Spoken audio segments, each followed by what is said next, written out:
On this section, I'm going to provide probably 5 or 6 videos to show, just so that I can isolate each particular type of trigonometric integral that we're dealing with. So notice here, we're actually going to be working with trigonometric integrals. The first videos that I give you will have to do with products of powers of sines and cosines. So these would be integrals that are in the form of sine x to the mth power times cosine x to the nth power, where m and n are non-negative integers. Now, we actually have 2 cases for this integral. Actually, I've got 3 cases. I'm sorry, I've actually got 3 cases. So I may have just copied that wrong. Alright, so anyway, case 1, we're going to do that in this video. Now, case 1 is if the power of the sine is odd, and it doesn't matter what the power of the cosine is. The cosine can be odd or even. But if the power of the sine function is odd, then we actually are going to replace the sine function as some sort of sine function to a power and then we'll use this sine squared x identity, and we'll be able to, anytime we have a sine squared x, we'll be able to replace it with 1 minus cosine squared x. Okay, now it tells you what we're going to get at here, but this might confuse you. So let me just show you what we're going to do in this type of example. So anyway, once we use this identity, then we'll use u equal cosine x and du equal minus sine x. So we're going to look at case 1 where the power of sine is odd. Okay, so here's the example here. We have sine fifth x times cosine squared x, so obviously the power of sine is odd.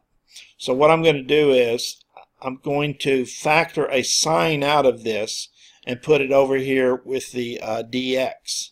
So if I factor a sine out of this, that'll give me a sine x dx here. But moreover, it'll now make the power of this sine be even, right?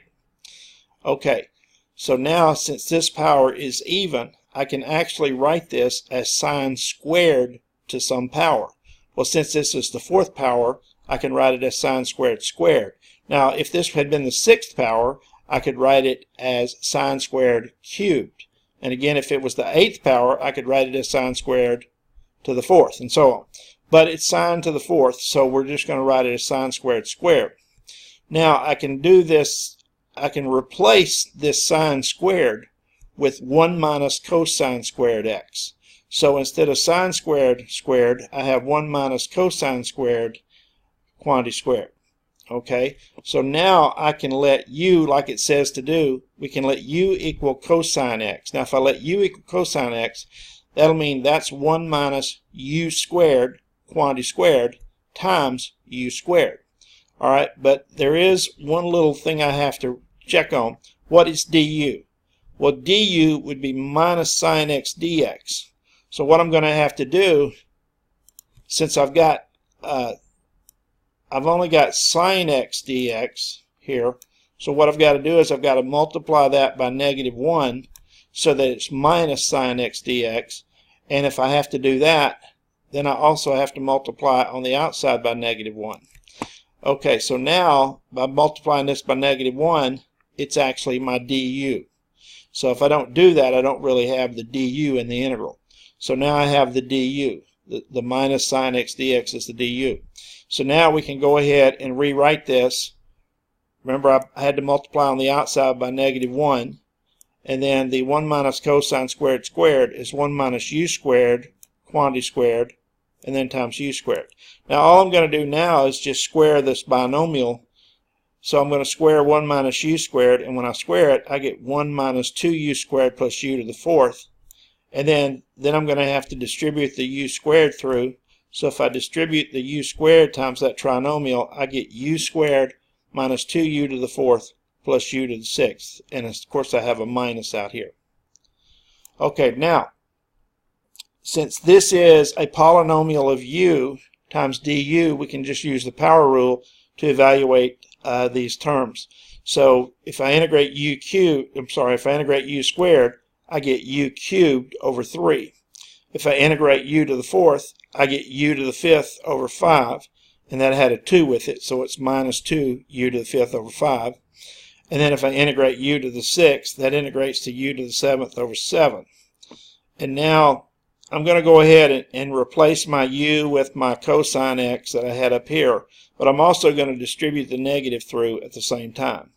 So if I distribute the negative through, then the signs would just change. The first term would now be minus, the second term would be plus, and the third term would be minus.